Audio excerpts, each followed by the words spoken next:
Hi, I'm Ted Lim, and I'm with eXp Realty. People have been asking me about mortgage rates, and a lot of people looking around and wondering where are mortgage rates headed. Now, if we look historically, mortgage rates have been around 5%. Now, in the 80s, what happened was there was a lot of inflation, and interest rates went all the way up over the 20s before it started to cool down. Now, one of the things that you have to notice is that the cool down process took about a decade, and then we had 87 crises, and then interest rates went down again. And the U.S. economy was not doing that well, so they stimulated it, and the way they stimulated was reducing interest rates. They did this for a while, and then they tried to keep rates at a certain level and increase it back up. But what happened was in 2008, Lehman Brothers had blown up, and by 2009, they had to stimulate the economy again. The U.S. had a lot of foreclosure real estate. Canada wasn't affected a lot by this because a lot of the banks in Canada, they didn't buy Lehman bonds. Well, these are supposedly mortgage-backed securities that didn't have a lot of backing in the mortgages. So mortgage-backed securities, they became worthless pieces of paper. So following that, interest rates was lowered by quite a bit. So as you notice that in this chart, it's below the 5% level. And then in 2020, we had COVID, and the Bank of Canada tried to stimulate the economy because they're afraid that something horrible happened to the economy. So they did that. And that's where the central bank had printed a lot of money. At this stage, Canada had gone involved. Now, in this chart, what I show you is the central bank balance sheet. When we look at the balance sheet, what's happened is the central bank has purchased almost anything that was selling out there. So if it came to T-bills or bonds, if a company was offered at 0.5%, Bank of Canada was buying that. So by doing that, they would be stimulating the economy by purchasing and injecting money into the system. So the CIBC or World Bank issued bonds 1% or something lower than that, the Bank of Canada purchased it.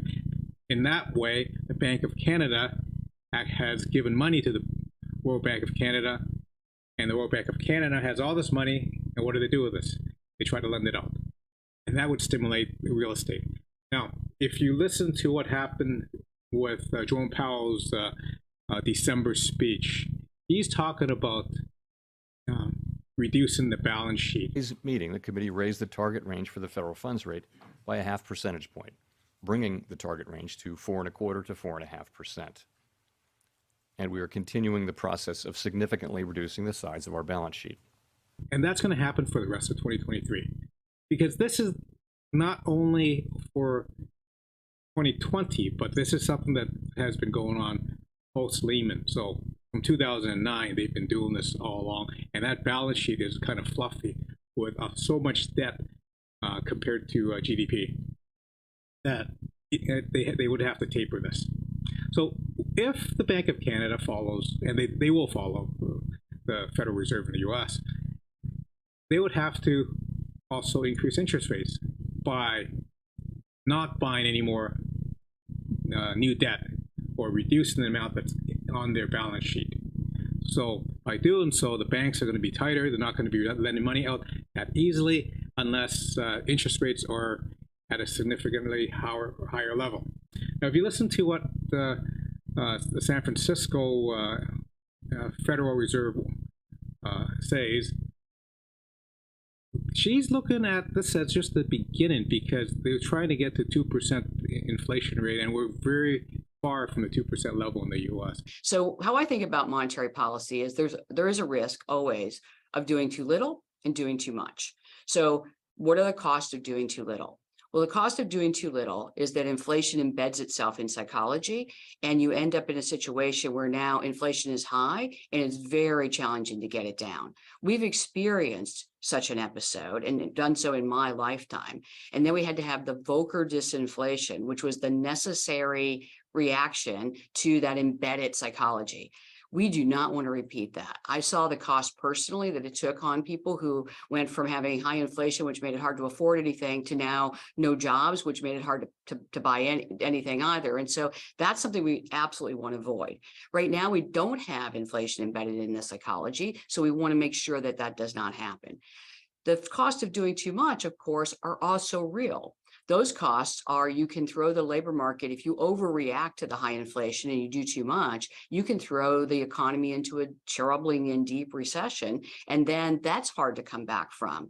But the policy we've taken today, in my judgment, what we've done so far is not achieving either one of those things. It's not doing too much, it's not doing too little.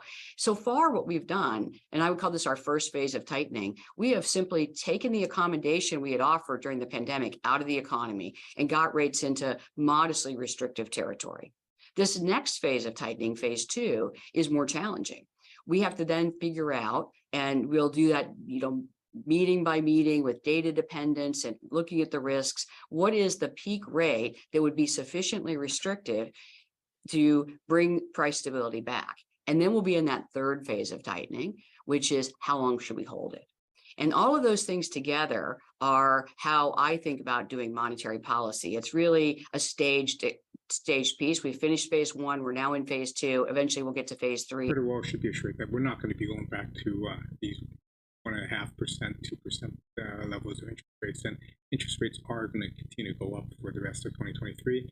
Now, the thing to look forward to is that we're probably not going to have that much a significant increase in interest rates. We're not going to get like 10% or anything like that. Rates increases are going to slow down. So when the Fed sees that inflation is in control around a 2% level, you can be assured that we're going to peak in terms of where interest rates are headed.